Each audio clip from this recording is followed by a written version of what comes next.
22 years ago, a mother's young daughter and her husband vanished during a vacation, leaving her in desperate grief for all these years. But one day, when she received an unexpected letter, her hands trembled and her breath caught as she read its contents.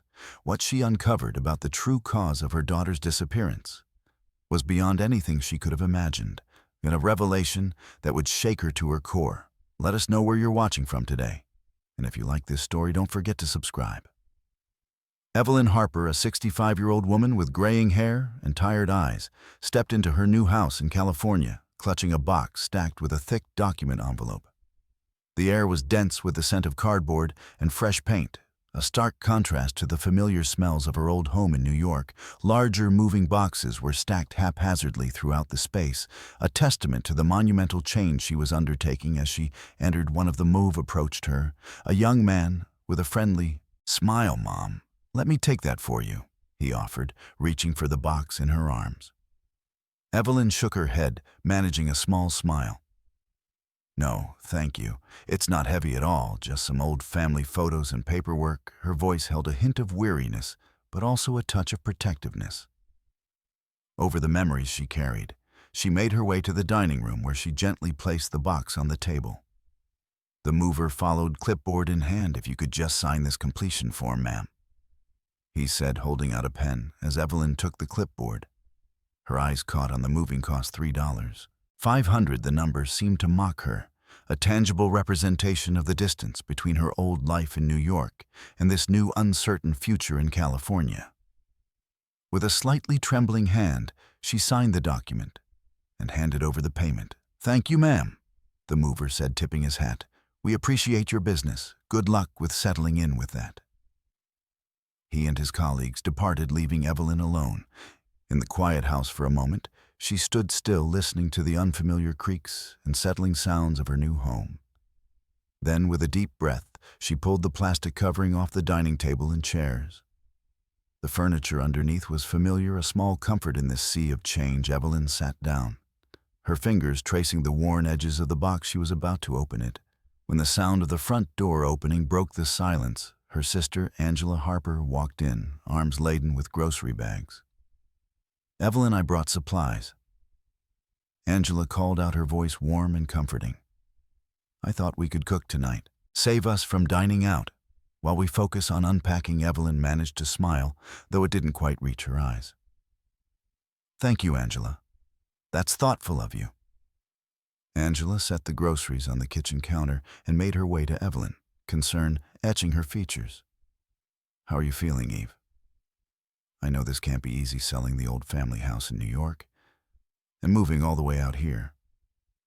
Evelyn's shoulders sagged slightly. "I've been struggling with this decision for years, Angela. And now that the day has finally come," she trailed off, her voice catching. "I thought I was ready, but it turns out you're never really prepared for something like this." Angela placed a comforting hand on her sister's shoulder. "It's been 22 years, Evelyn. You've held on for so long." Evelyn nodded, her eyes misting over. "And for 22 years, I somehow couldn't stop expecting, hoping to hear a word from Matthew and Lola." The names of her missing husband and daughter hung heavy in the air between them. Angela was silent for a moment, her own grief evident in the lines of her face. Then she squeezed Evelyn's shoulder gently. "I'll cook something hearty for us today. Don't worry too much about unpacking right now. We can do it slowly together." Evelyn looked up at her sister, suddenly overwhelmed with gratitude. She stood and embraced Angela tightly. "I'm sorry for being so absorbed in my own sadness," she whispered. "This can't be easy for you either, moving from your old house after losing John last year." Angela returned the hug, her voice soft. "I'm trying to let go too. Evelyn, putting the house up for rent and moving in with you, it's the right decision. That place held so many good memories, but the bad ones were starting to outweigh them. There was no way I could move on with my life if I stayed there." Evelyn pulled back, wiping her eyes. "Has anyone called about renting your place yet?" Angela shook her head. "Not yet, but it's only been a few days. Something will come up soon, I'm sure. Don't worry about it. The house is nearby, and we can check on At any time, as Angela returned to the kitchen to unpack the groceries, Evelyn turned her attention back to the box on the table. She reached in and began pulling out framed family photographs, carefully arranging them on the TV shelves. Each picture was a snapshot of happier times moments, frozen in time. Before everything changed, then she came across a particular photo that made her breath catch in her throat. It showed Matthew and Lola at the beach, taken during that fateful holiday when they vanished. Lola, only 8 years old, was beaming at the camera, her father's arm around her shoulders. The sight of their smiling faces sent a sharp pain through Evelyn's heart as she held the picture. Tears began to fall freely down her cheeks. She sank back into the chair, overwhelmed by the flood of memories. Evelyn's mind drifted back to that summer 22 years ago. They had decided to take a family vacation, traveling from New York to California. In their camper, the trip was meant to be a getaway, an attempt to mend the fraying edges of their family dynamics. That year had been particularly difficult. She and Matthew had been planning to start a business together, but the stress of the venture had put an immense strain on their relationship. Arguments had become more frequent, their voices often rising above the din of everyday life. The holiday was supposed to be a chance to reconnect, to remember why they had fallen in love in the first place. But the close quarters of the camper and the long hours on the road seemed to amplify their issues rather than solve them. Evelyn could still hear Matthew's voice insisting on driving while smoking, despite her protests about the danger and the smell that clung to everything she had remembered. The tense silences that would stretch for miles, broken only by Lola's attempts to lighten the mood with her childish observations and jokes. But the photo in her hands captured a rare moment of peace. It was taken at Laguna Beach in Crystal Cove State Park just one day before Matthew and Lola disappeared. Evelyn traced her finger over their smiling faces, remembering how for that one perfect day they had been happy. No arguments, no tension, just a family enjoying each other's company, and the beauty of the California coast. The next morning had started normally enough. They had breakfast together in the camper, the air filled with the scent of coffee and the sound of waves breaking on the shore. But in the afternoon, everything changed. Lola and I are going to have a day out together. Matthew had announced his tone, leaving no room for argument. You should stay here and tidy up our business transaction books. Evelyn, we need to get those in order. Evelyn had bristled at his words, anger flaring in her chest. I'm not staying behind to work while you two go off and have fun, she had snapped. This is supposed to be a family vacation. The argument that followed was bitter, and loud Lola, caught in the middle, had finally intervened. Mom, please. She had pleaded, her blue eyes wide and earnest. Just for today, I'll go with Dad. We can all do something together tomorrow. Reluctantly, Evelyn had agreed, watching as Matthew and Lola walked away down the beach. She had no way of knowing that it would be the last time she would see them. They didn't come back that evening, or the following morning. Evelyn spent an entire day alone in the camper, her worry escalating into panic as the hours dragged on. She attempted to call Matthew's phone, only to find it had died when she finally reached out to the authorities. It was the start of weeks, and then months of fruitless investigations and frantic searches. To this day, Evelyn had never discovered the truth of what happened to her husband and daughter. The not knowing, the lack of closure had haunted her for over 2 decades. A sob escaped Evelyn's lips, bringing her back to the present. Angela, hearing her sister's distress, quickly came over and gently took the photograph from Evelyn's trembling hands. Oh, Evelyn, Angela said softly, setting the picture aside. It's not your fault. There's no way you could have known what would happen that day. Evelyn wiped her eyes, her voice thick with emotion. The last time I saw them, we were arguing. If I had known, Angela squeezed her sister's hand. Maybe it's best to keep this photograph in the box for now. We can unpack something else. She paused, choosing her words carefully. Remember why we moved you across the country to a different state. It was so you could try to focus on healing on your personal life. We can't change the past, but we can work on building a better future. Evelyn nodded, taking a deep breath to compose herself. You're right. Thank you, Angela. You've always been such a great support for me through everything. Now we can help each other start a new life with a heavy heart. Evelyn returned the framed photograph to the box and closed the lid. She reached for the document envelope she had set aside earlier, ready to tackle a more mundane task as she began sorting through the papers inside. She tried to focus on the present, on the new beginning that lay ahead, but the ghosts of her past lingered silent, but ever present. In the corners of her new home, Evelyn spread the contents of the document envelope across the dining table, creating a mosaic of her life. On paper, there were personal documents, old invoices, letters, and a jumble of mail, some dating back years. Others as recent as the final days in her New York home. She began the tedious task of sorting through them, creating piles for keeping and discarding. As she worked, her mind wandered, each piece of paper a potential trigger for memories both bitter and sweet. An old electric bill reminded her of the first home she and Matthew had shared, while a Mother's Day card from Lola back then, when she was still in her first grade, written in childish scroll, brought a lump to her throat. Angela busied herself in the kitchen, the gentle clink of dishes and the aroma of brewing coffee providing a soothing backdrop to Evelyn's task. The sisters worked in companionable silence, each lost in their own thoughts, but drawing comfort from the other's presence. Suddenly, Evelyn's hand stilled among the familiar envelopes and documents. She had come across an envelope she didn't recognize. It was plain and unmarked, with no return address or sender information. On the front, a small frown creased her brow as she turned it over in her hands, wondering how it had found its way into her belongings, with a mixture of curiosity and trepidation. Evelyn carefully opened the envelope inside. She found a single sheet of paper. A letter. Her heart began to race. As she unfolded it, her eyes scanning the handwritten words. "Hey, Mom, I'm pregnant now. Dad and I are both happy, and we hope you are also happy with your new family." Evelyn's hands began to shake, her vision blurring with sudden tears. The handwriting was casual and uneven, as if the writer had been in a hurry or overcome with emotion. It was so different from the neat, childish script she remembered from Lola's school assignments and birthday cards, yet something about it felt achingly familiar. Attached to the letter was an ultrasound photo. The grainy black and white image, unmistakable. Evelyn stared at it, her mind reeling. Could this really be from Lola, after all these years of silence? Angela. Evelyn called out, her voice trembling with a mix of shock and hope. "Angela, come here. Please." Angela rushed from the kitchen, alarmed by the urgency in her sister's voice. "What is it, Evelyn? What's wrong?" Evelyn held out the letter with shaking hands. I think it's from Lola, but I can't be sure. Am I seeing things? Am I too consumed? Please read it for me."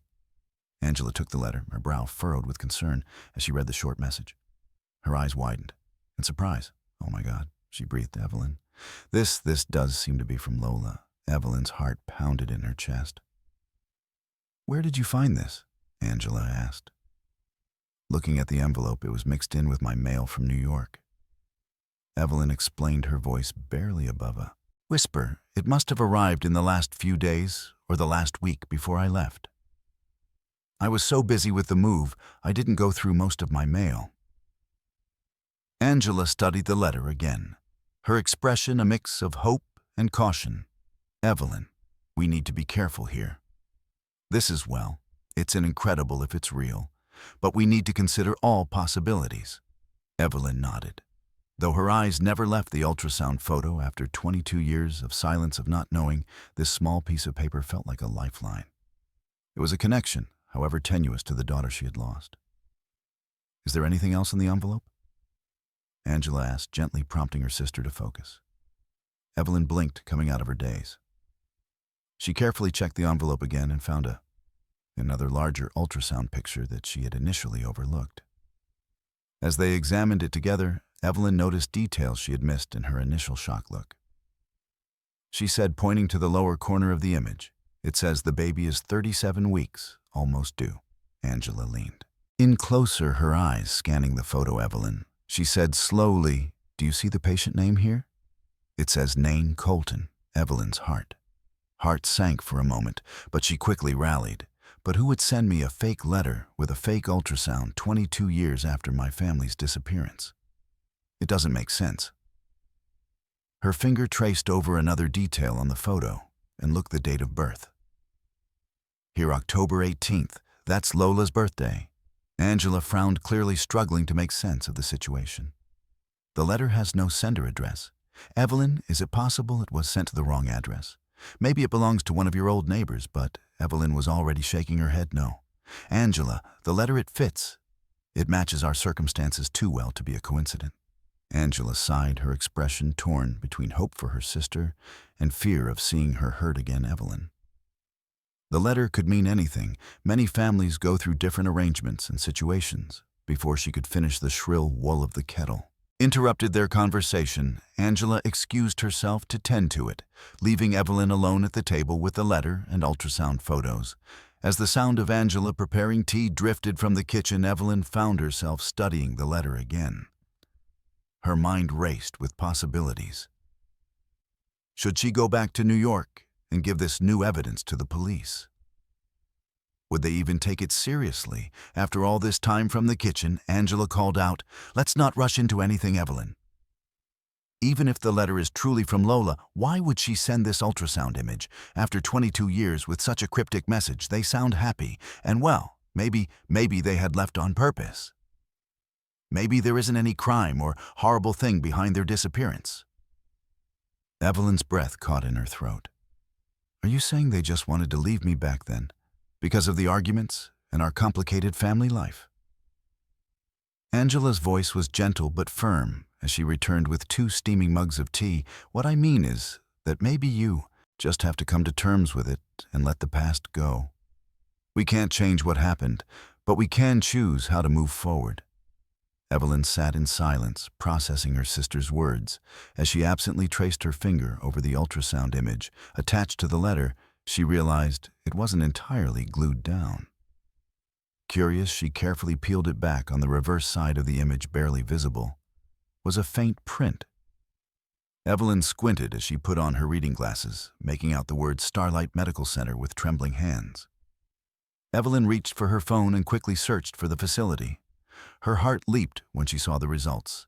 Starlight Medical Center was located in San Diego, California. In that moment, Evelyn felt a surge of determination. This was more than just a coincidence. It was a lead, the first real lead she'd had in over 2 decades. And it was right here in California where she had just moved. She stood up abruptly, startling Angela, who had just set down their mugs of tea. "Evelyn, you're not planning anything reckless, are you?" Evelyn's voice was steady as she replied, "I'm not going to involve the police, not yet. But I am going to the hospital, this Starlight Medical Center, to confirm this ultrasound. I have to know, Angela. I have to try." Angela glanced at the back of the peeled photo Evelyn had been holding, then turned her gaze to her sister, her expression a blend of concern and resignation. "Evelyn, you're my big sister, and I'll support whatever decision you make. But please be ready for anything. I can't bear to see you in despair again. Not after all these years of rebuilding yourself." Evelyn nodded, her resolve clear in her eyes. "I can't ignore this, Angela, not if there's even the slightest chance that Lola and Matthew are here in California." Angela sighed, then stood up as well. "All right then, but I'm coming with you. There's no way I'm letting you drive alone in this state."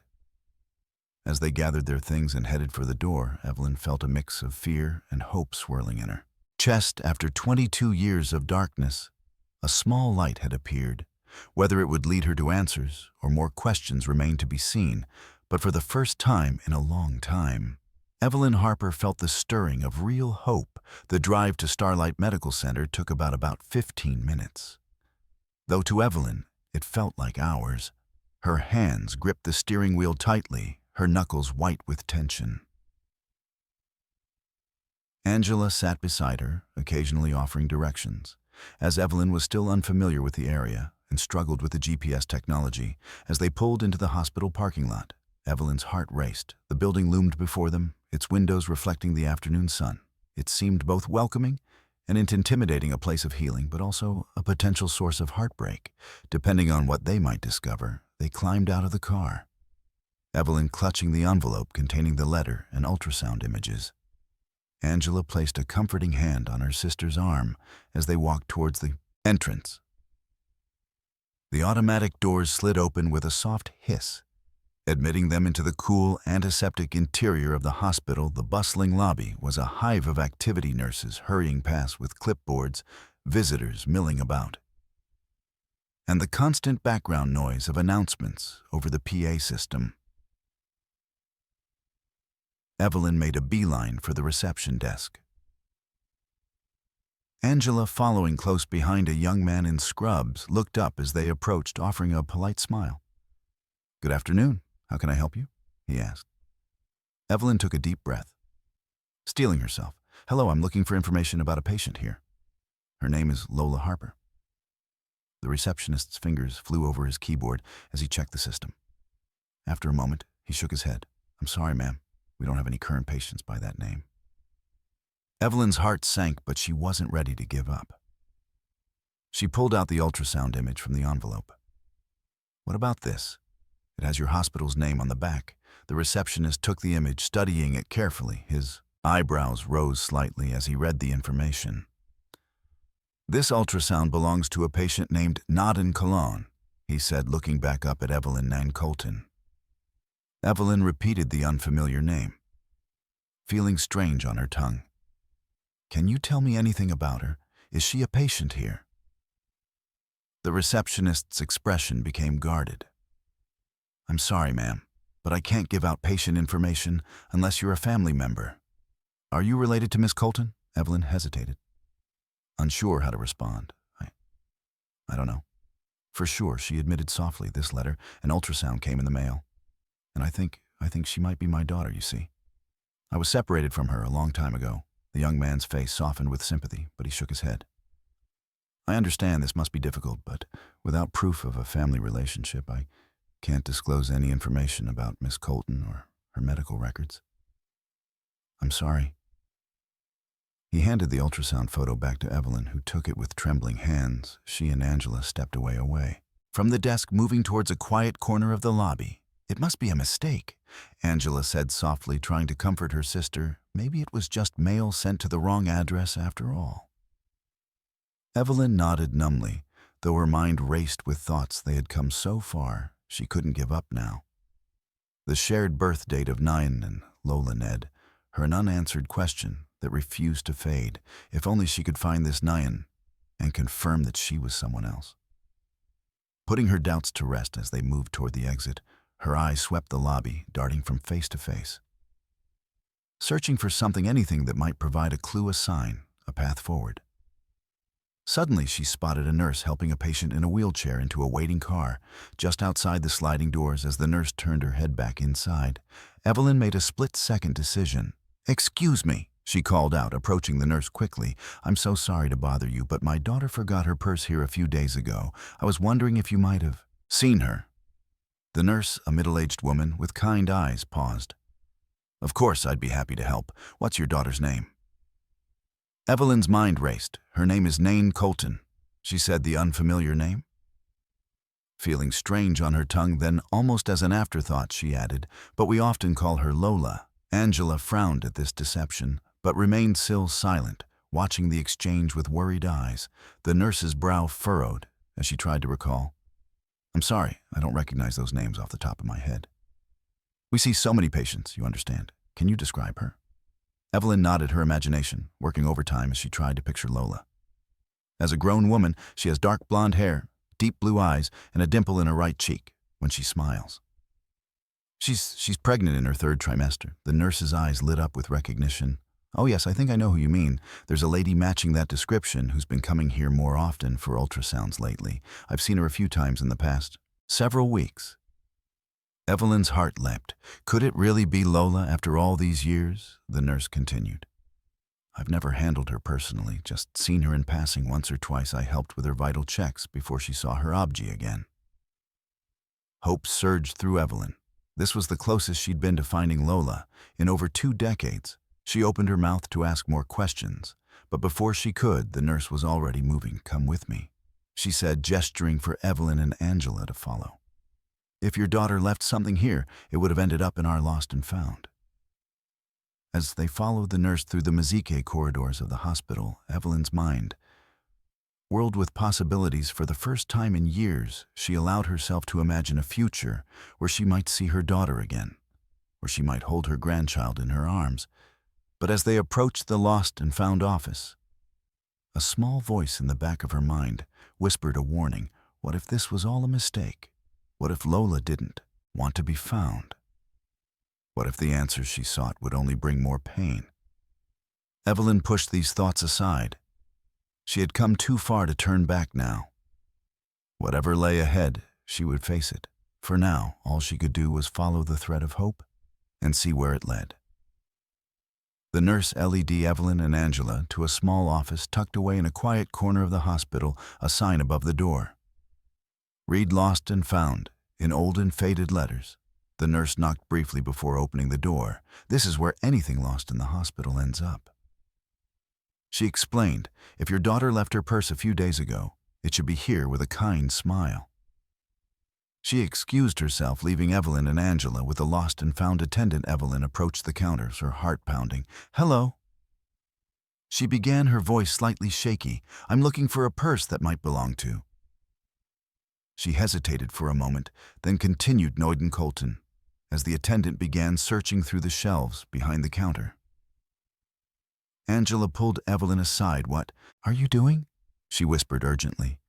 "We don't even know if this Nyan person is really Lola," met her sister's concerned gaze. "I have to explore every possible way to get more information. Angela, this might be my only chance. If I could just meet or see this Nyan Colton and confirm that she isn't Lola."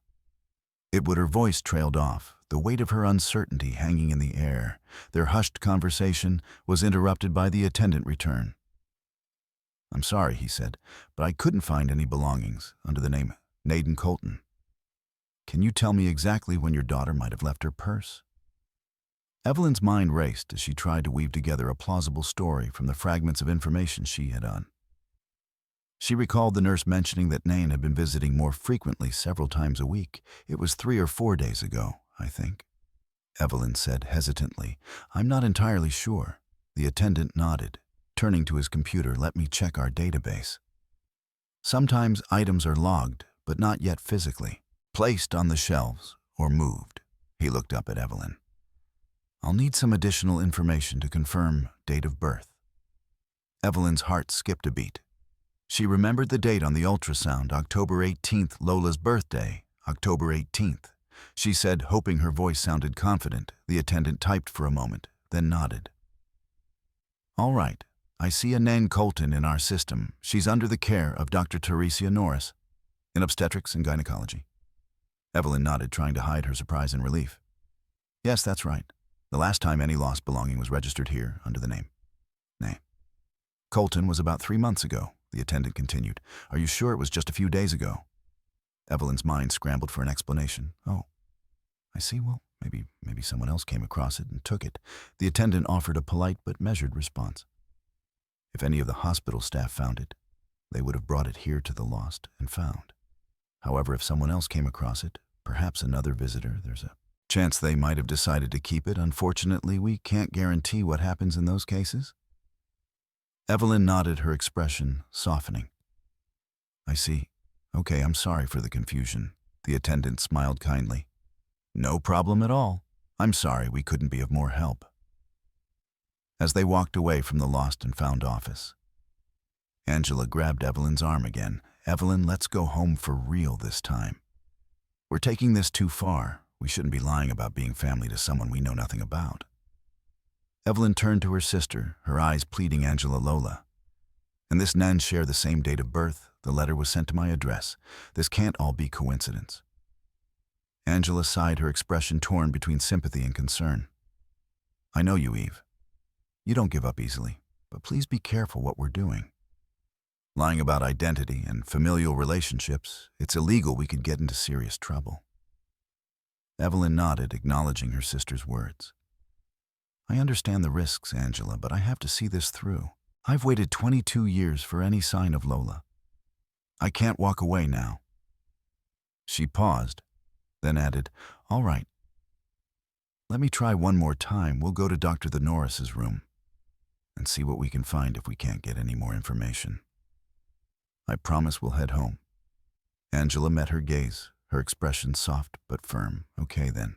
But please, no more lying, Eve. They continued down the corridor toward the maternity section, the hospital bustling around them as they approached a door marked Dr. Theresia Norris, obstetric. In gynecology, Evelyn suddenly froze. A man and a woman with dark blonde hair were just entering in the office. Evelyn could only see the woman from behind, but something about her posture, the way she moved, struck a chord deep within her. Before the door closed completely, she heard the doctor's voice. "Good afternoon, Mr. Evans and Mrs. Colton." Evelyn's heart raced. Could it really be Nan? She started towards the door, but Angela held her back. "Evelyn, no, you can't just barge in there. I just want to get a better look." Evelyn pleaded her hair color. "It's the same as Lola's." Reluctantly, Angela released her grip. And they moved closer to the room. Evelyn peered through the narrow gap in the blinds covering the door's window. The doctor had dimmed the main lights, leaving only a softer, focused lamp glowing the LCD monitor displaying the ultrasound cast. A bright light, revealing Nan, lying on the ultrasound chair as the doctor carefully moved the scanner over her belly as Nan turned her head. Slightly, Evelyn gasped the woman's profile. The curve of her nose, the set of her jaw was achingly familiar, even after 22 years. Even with the changes that come with adulthood, Evelyn recognized her daughter. It's her. Angela. Evelyn whispered, her voice choked with emotion. "It's really Lola. I'm 100% sure of it." Angela, who had been keeping watch, suddenly tensed Evelyn. "We need to handle this carefully. We don't want to upset Lola or cause a scene before EVN could respond." The nurse from earlier approached them with a warm smile. "Hi, did you find your daughter's purse?" she asked kindly. Evelyn was taken aback, her mind racing as she tried to keep her composure. She shook her head, her voice barely above a whisper. "No, we didn't." The nurse's brow furrowed in confusion. "That's odd. Nan is actually inside with Dr. Norris right now. There must be some misunderstanding about the lost item." Evelyn's heart raced at this confirmation of Lola's identity. She looked at Angela. Seeing the same mix of shock and uncertainty in her sister's eyes, they stood at a crossroads, the weight of 22 years of separation hanging in the balance. In that moment, something inside Evelyn snapped. 22 years of grief, uncertainty, and longing surged into a wave of desperate courage before Angela or the nurse could react. Evelyn lunged forward, her hand reaching for the door handle. "Excuse me, ma'am. You can't." "Evelyn, stop." Angela's voice broke through, but her words were drowned out by the pounding of Evelyn's heart. The door swung open, and Evelyn stumbled into the dimly lit room. Dr. Theresia Norris looked up from the ultrasound machine, her face a mix of surprise and confusion at the sudden intrusion. The husband, which the doctor referred earlier as Mr. Evans, standing protectively by his wife's side, stiffened, his body tensing as he assessed the unexpected visitor. "What's going on?" Dr. Norris demanded, quickly wiping the ultrasound gel from Nan's belly and helping her sit up. Evelyn stood frozen, her eyes locked on the woman on the examination table, Lola. Lola looked back at her with a mixture of confusion and alarm. "I'm sorry," Evelyn began, her voice trembling. "I'm Evelyn. I'm your mom." The room fell silent. Lola's eyes widened in recognition, then it narrowed in disbelief. "What are you doing here?" she asked, her voice barely above a whisper. "After all this time, why are you here now? How did you come to find me?" Evelyn took a hesitant step forward, her hands outstretched. "I just read your letter this morning, sweetheart. The ultrasound. I had to come and find you." Lola's face crumpled, a storm of emotions playing across her features. "I sent those letters last week," she said, her voice rising. "I never expected you to actually come. You never came before. I just moved to California." Evelyn explained hurriedly. "I was so busy with the move. I didn't check my mail until today." "Lola, please don't call me that." Lola snapped. "My name is Nan."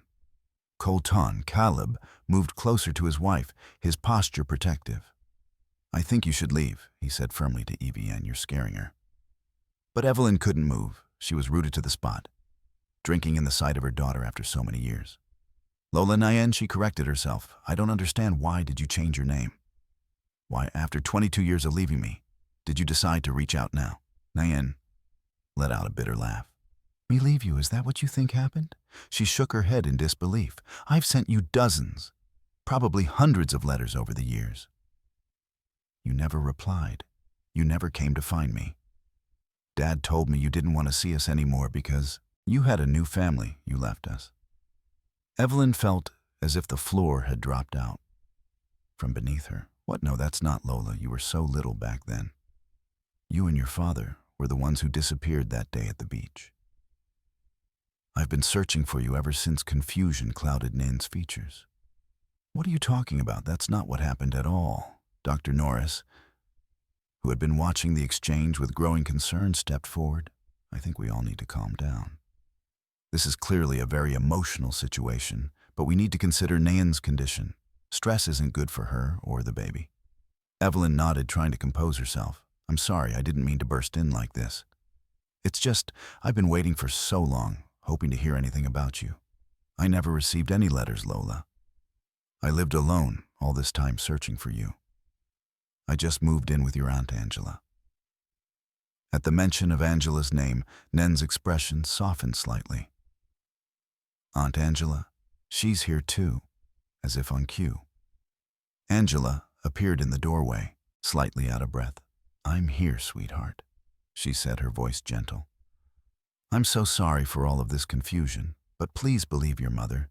She spent so many years living in misery just thinking about you, longing for the day you and your dad would come back. The tension in the room was palpable as everyone tried to process the conflicting stories. Nain looked from Evelyn to Angela, her brow furrowed in confusion and distress. I don't understand, Nain said, her voice trembling. Dad always told me that, Mom, that you didn't want anything to do with us anymore. He said you had a new family, that you'd moved on. Evelyn shook her head vehemently, tears streaming down her face. No, sweetheart, never. I've spent every day of the last 22 years hoping, praying to find you and your father. I never stopped looking, never stopped loving you. Dr. Norris, sensing the delicate nature of the situation, intervened gently. Perhaps we should continue this conversation somewhere more private, Nain. Your blood pressure is elevated, and I'm concerned about the stress this might be causing you. And the baby Caleb, who had been silent but watchful throughout the exchange, spoke up. I think that's a good idea, Nan, honey. What do you want to do? Naiden looked at her husband, then back at Evelyn and Angela. Her hand rested protectively over her swollen belly. I think I need some answers, but not here. Not like this. Just then the door burst open once more. A man with graying hair and familiar features rushed in, his eyes wild with panic. Nayan, I got your message. What's wrong? Is the baby okay? The man froze as he took in the scene before him, his eyes locking with Evelyn. For a moment, time seemed to stand still. Matthew. Evelyn breathed, her voice barely audible. Matthew's face drained of color. Evelyn, how did you find us? Nan's eyes darted between her parents' realization, dawning on her face. Dad, what's going on? You told me Mom left us, that she didn't want us anymore. Matthew's expression crumpled, the weight of 2 decades of lies visibly crushing him. I can explain, he stammered, but before he could continue, Nan let out a sharp gasp. Doubling over in pain, Dr. Norris rushed to her side, concern etched on her face. Dr. Norris told everyone to exit the room, and she quickly examined Nan. Then Evelyn watched from the window as the doctor's experienced hands, moving efficiently her thoughts with her daughter. She could hardly believe that beyond the door, her daughter, the little girl she had mourned for 22 years, was soon to become a mother herself. After a few tense moments, the doctor walked out of the room and looked up at the anxious faces surrounding the door. Nain was experiencing some strong contractions, but it appears to be false labor. Dr. Norris explained, however, a mucus plug has fallen, which is a sign that labor could begin soon. Given that she's 37 weeks along, we need to keep her for observation. The baby could come at any time. Now Caleb, who had been standing protectively by Naya, aside. Visibly relaxed at this news, Dr. Norris continued, it's crucial that we keep Na calm and stress-free. Too much excitement or anxiety could trigger actual labor. The doctor's words hung in the air, a reminder of the delicate situation they were all in. Evelyn, Matthew, and Angela exchanged worried glances, the weight of their unresolved issues pressing down on them. Dr. Norris adjusted Nayan's position on the bed and set up a fetal monitor. "I'll be back to check on you regularly," she said to Nayan. "Try to rest and please everyone. Keep things calm and quiet." As the doctor left the room, an uneasy silence fell over the group. Nen's eyes moved from face to face, lingering on Evelyn and Matthew despite the physical discomfort she was in. Her expression was one of determination. "I want to know everything," she said, her voice steady and more determined than before. "I don't care if I go into labor right now. Just no more lies, no more half-truths. I need to understand what happened all those years ago." But Evelyn and Matthew exchanged a look, yet Inayu nodded a silent acknowledgement that it was time to come clean, "Sweetheart." Evelyn began, her voice thick with emotion. "I never left you. I never stopped looking for you that day at the beach, when you and your father disappeared. My world fell apart." Nen's brow furrowed in confusion, but Dad said I lied. Matthew interrupted, his voice barely above a whisper. "I took you away, Nan. I made up the story about your mother leaving us." Matthew sat hunched over his face. Buried in his hands, the weight of his deception seemed to physically crush him, making him appear older and more frail than his years. Angela stood between them, a buffer in the storm of emotions. The room fell silent as the weight of Matthew's confession settled over them. Nadine's eyes widened in disbelief, then narrowed in anger. "Why?" she demanded, her voice trembling. "Why would you do that?" Matthew raised his head slowly, his eyes red-rimmed and filled with a mixture of shame and resignation. He took a deep breath. Before speaking, "I had given up on our marriage," he began, his voice barely above a whisper. "Even before that trip, I had initially planned to ask for a divorce." Evelyn felt as if she'd been struck. "Divorce? But why didn't you just talk to me?" Matthew shook his head. "I was afraid that you would win custody of Lola. You had a stable job. The house was in your name. And while you're her mother, I knew I wouldn't stand a chance in court." He paused, running a hand through his graying hair. "So I decided to disappear with Lola. I looked for any opportunity during our trip to escape with her. I had it all planned out with a connection, new identities, a fresh start." Evelyn listened in stunned silence as Matthew continued. "Lola, you had a hard time with the separation. You cried constantly at first. I had to make up a story that would make you stop asking for your mother. So I told you that she had escaped with our camper to live with her new family." Angela, who had been silent until now, spoke up. "How could you do that, Matthew? How could you let Evie suffer all these years thinking her child was missing? Or worse?" Matthew's shoulders sagged further. "I know it was wrong. I know that now. But at the time, I convinced myself it was the only way. I was selfish and scared. And I made a terrible mistake." Evelyn's mind was reeling. All these years, she had imagined countless scenarios of what might have happened to her family, but this deliberate deception was beyond anything she had considered. "The letters," Evelyn said. "Suddenly Lola Nain said she sent me letters. What happened to them?" Matthew's face crumpled with guilt. "I intercepted them, every single one. I told her I was mailing them, but I kept them hidden. I was afraid that if you knew where we were, you'd take her away from me." The room fell silent as the enormity of Matthew's deception sank in. The only sound was the steady beep of the fetal monitor, a reminder of the new life about to enter this complicated family dynamic. Nayan felt a surge of anger, unlike anything she'd ever experienced. "You had no right," she said, her voice shaking with emotion. "No right to make that decision for all of us. Do you have any idea what you've done? The pain you've caused?" Caleb, who had been quietly observing, spoke up. "Nen, honey, remember what the doctor said. You need to stay calm." Nain took a deep breath, visibly trying to control her emotions. "How am I supposed to stay calm?" she asked, her voice trembling. "My whole life, it's been built on lies." Angela, who had been standing quietly in the corner, stepped forward. "Nayan," she said gently, "I know this is overwhelming. But right now you need to focus on yourself and your baby. There will be time to sort through all of this later." Evelyn nodded in agreement. "Your aunt is right," she said softly. "We have so much to talk about. But right now your health and the baby's health are the most important things." Nine looked down at her belly, then back up at the faces surrounding her. Her expression was a mixture of anger, confusion, and a glimmer of something that might have been hope. The fetal monitor beeps, increasingly louder at each passing second. Everyone's eyes rested on it, and Caleb darted outside to call the doctor. "I don't even know what to think anymore," she said. "But I do know one thing. I don't want my child to grow up in a web of lies like I did." Matthew stood up, his face etched with remorse. "Then I know I can never make up for what I've done. But I want you to know that despite my terrible choices, I love you. I always have." Nadine's eyes met her father's, and for a moment the anger in them softened. "I love you too, Dad," she said quietly, "but I don't know if I can trust you anymore." Just then, Dr. Norris returned to check on Nan as she examined her patient. She looked around at the emotional faces in the room. "I hope you've all been keeping things calm in here," she said, her tone gently admonishing. Nayan managed a small smile. "We're trying," she said. "It's not easy, but we're trying."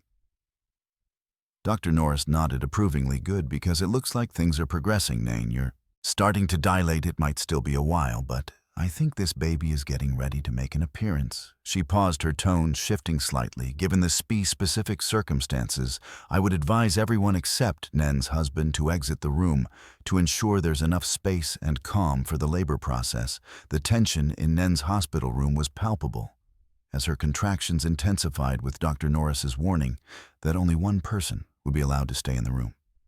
During the birth, everyone else was preparing to leave. Nayan, her face contorted with pain, suddenly spoke up. "Dad, I don't want to see you anymore," she said, her voice strained but resolute. "I don't want you to hold my baby after everything." Matthew's face fell, a mixture of hurt and shock evident in his expression. "Naden, please. I know I've made mistakes, but I'm still your father." Nadine shook her head, gritting her teeth through another contraction. "No, what you did, I can't forgive that. Not now, maybe not ever." The room fell silent, the only sound of the steady beep of the fetal monitor. Matthew stood frozen for a moment, then without a word, turned and left the room, the door closing behind him with a soft click. Evelyn nodded, though her heart ached to stay with her daughter Nayan. "We'll be right outside if you need us." As Evelyn and Angela prepared to leave, Nayan called out, her voice strained with another contraction. "Mom, Aunt Angela, please don't let Dad see the baby. I don't want him to meet his grandchild, not after everything he's done." Evelyn and Angela exchanged a worried glance, but nodded. "We understand, sweetheart," Evelyn said softly. "Try to focus on your breathing, and we'll take care of everything else." As they exited the room, they found Matthew pacing in the hallway, his face a mask of anguish. When he saw them, he rushed over. "How is she? Can you convince her? Please." Evelyn took a deep breath, steeling herself for the difficult conversation ahead. "Matthew, Naden doesn't want you to see the baby. She's asked us to make sure you don't meet your grandchild." Matthew's face contorted with anger and pain. "What? No. You can't do that. You can't keep me from my grandchild. It's not our decision," Angela interjected, trying to calm the situation. "It's what Naden wants. We have to respect her wishes." Matthew's demeanor suddenly changed, his body tensing with rage. "This is your fault," he shouted at Evelyn. "You've turned her against me before anyone could react." Matthew's hand flew out, striking Evelyn hard across the face. The sound of the slap echoed through the hallway. Evelyn stumbled back, shocked, as Angela quickly moved to support her hospital staff. Alerted by the commotion, rushed to the scene. Security, a nurse, called out, her voice urgent. Within moments, security guards arrived, quickly assessing the situation. One of them approached Matthew, who was still seething with anger. "Sir, I'm going to have to ask you to calm down and step back." Evelyn, her cheek red and stinging, looked at Matthew with a mixture of fear and determination. "I want him arrested," she said firmly. "He assaulted me, and he kidnapped our daughter for 22 years. Call the police." The security guard nodded, speaking into his radio to request police presence. Matthew, realizing the gravity of the situation, seemed to deflate the anger leaving him as quickly as it had come. "Evelyn, I'm sorry," he began, but Evelyn cut him off. "It's too late for sorry, Matthew. You've had 22 years to make this right, and instead you've only made it worse. Now you'll have to face the consequences of your actions," as they waited for the police to arrive. The maternity ward buzzed with tension. The joy of new life was overshadowed by the weight of past sins and the uncertainty of the future. Evelyn touched her cheek, gently wincing at the pain, but stood tall, resolved in her decision to finally bring Matthew to justice in the delivery room. Oblivious to the drama unfolding outside, Nadine continued her labor, focused on bringing new life into the world, amidst the turmoil of her family's past of the maternity. Ward corridor, usually a place of hushed excitement and joyful anticipation, had transformed into a scene of tense confrontation. The echo of Matthew's slap still seemed to hang in the air, as hospital security maintained a watchful presence, keeping Matthew separated from Evelyn and Angela. Evelyn stood tall, her cheek red and beginning to swell, but her eyes blazed with a mixture of hurt and determination. Angela kept a supportive arm around her sister, glaring at Matthew with a combination of disbelief and anger. The elevator doors opened and 2 police officers stepped out, their faces set in professional neutrality. As they approached the group, a nurse quickly briefed them on the situation. "Ma'am," one of the officers addressed Evelyn, "we understand you've been assaulted and wish to press charges. Can you tell us what happened?" Evelyn took a deep breath, her voice steady, as she recounted not just the recent assault, but the years of deception and kidnapping. "This man, my estranged husband, Matthew Harper, disappeared with our 8-year-old daughter 22 years ago. He's been living under a false identity, keeping our daughter from me and lying to her about my abandonment. And now, when confronted with the consequences of his actions, he's resorted to violence." The officers listened, intently taking notes. They then turned to Matthew, who seemed to have deflated the fight gone out of him. "Sir, is this true?" Matthew nodded slowly, his voice barely above a whisper. "Yes, I made a terrible mistake. I never meant for it to go on for so long." As the officers began to read Matthew his rights, preparing to take him into custody, a commotion from the delivery room caught everyone's attention. The door burst open, and Caleb emerged, his face flushed with excitement and wonder. "It's a girl." He announced his joy, momentarily cutting through the tension in the hallway. "Nyan and the baby are both doing great." For a moment, everyone stood frozen, the contrast between the joy of new life and the heaviness of the current situation. Stark and palpable, Evelyn felt tears spring to her eyes. Tears of joy for her new granddaughter, mixed with tears of sorrow for the family turmoil surrounding this moment. Matthew made a move towards the delivery room, but was quickly restrained by one of the officers. "Please," he begged, looking at Evelyn, "let me see my granddaughter, just once before you take me away." Evelyn's face hardened. "No, Matthew," Nadine made her wishes clear. "She doesn't want you to see the baby. And after what you've done both in the past and just now, I'm inclined to agree with her." The officers began to lead Matthew away, reading him his rights. As they moved towards the elevator, Matthew looked back one last time, his face a mask of regret and despair. "I'm sorry," he called out Evelyn Nayan. "I'm so sorry for everything." As the elevator doors closed on Matthew and the officers, Evelyn turned to Caleb. "Can we see them?" she asked, her voice soft and filled with emotion. Caleb nodded, his expression a mixture of joy and concern. As he took in Evelyn's reneged cheek, "Of course. But what happened out here? Should I tell Nan?"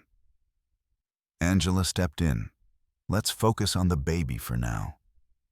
Nanny deserves this moment of joy. We can explain everything later." Ever nodded in agreement, taking a deep breath to compose herself as they prepared to enter the room and meet the newest member of their complicated family. She felt a strange mix of emotions: joy for the new life, relief that the truth was finally out, and a deep sadness for the years lost and the pain that still lay ahead. But as she stepped into the room and saw Nan holding her newborn daughter, Evelyn felt a surge of hope. This little girl represented a new beginning, a chance to build something beautiful out of the ashes of the past. Whatever challenges lay ahead, they would face them together as a family, unconventional and wounded, but bound by love. And the promise of a fresh start, the hospital room was bathed in a soft, warm light. As Evelyn and Angela entered, followed closely by Caleb, Nayan lay in the bed, cradling a tiny bundle wrapped in a pink blanket despite the exhaustion evident on her face. Nen's eyes shone with a love and wonder that took Evelyn's breath away. "Mom," Nayan said softly, looking up as they approached Aunt Angela, "come meet your granddaughter and great-niece." Evelyn moved to the bedside, her heart swelling with an emotion so profound it was almost painful as she gazed down at the newborn's face. She felt tears spring to her eyes. "Oh, Nayan," she whispered, "she's beautiful." Angela leaned in, her smile wide and genuine. "She's perfect," she agreed. "Have you decided on a name?" Nayan and Caleb exchanged a look before Nayan spoke. "We were thinking, hope it seems fitting, doesn't it?" "A new hope for our family." Evelyn nodded, unable to speak past the lump in her throat. Hope it was indeed perfect. As they took turns holding the baby Sing over her features and marveling at her perfection, the tension from the events in the hallway seemed to dissipate. For these precious moments there was only joy and love in the room, but reality couldn't be held at bay forever as Evelyn handed hope back to Nayan. Her daughter's eyes narrowed, focusing on the Renade mark on Evelyn's cheek. "Mom," Nayan said, her voice sharp with concern. "What happened? Did Dad do that?" The room fell silent. Evelyn exchanged a glance with Angela before taking a deep breath. "Sweetheart," she began gently, "there's something we need to tell you over the next few minutes." Evelyn explained what had transpired in the hallway. Matthew's reaction to being told he couldn't see the baby, the assault, and his subsequent arrest. Nayan listened in stunned silence, her arms tightening protectively around Hope.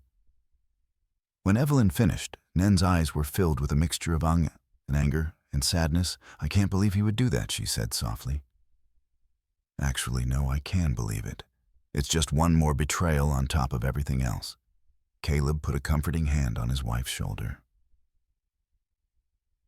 "What happens now?" he asked, looking at Evelyn. Evelyn sighed, feeling the weight of responsibility on her shoulders. "Matthew will face charges for the kidnapping, for fraud, and now for assault. There will be a trial. It won't be easy, and for any of us." Nayan nodded slowly, her gaze dropping to Hope's peaceful face. "I understand," she said, "and I think it's the right thing to do. He needs to face the consequences of his actions." Angela spoke up, her voice gentle. "Remember, we're all here for you. You're not alone in this." "That's right," Evelyn agreed, reaching out to squeeze her daughter's hand. "We're a family. We'll get through this together." As if sensing the emotional weight in the room, baby Hope began to stir her tiny face. Scrunching up as she let out a soft cry, Nayan immediately shifted her focus to soothing her daughter, and Evelyn watched in awe as her own child transitioned so naturally into motherhood in that moment, looking at none.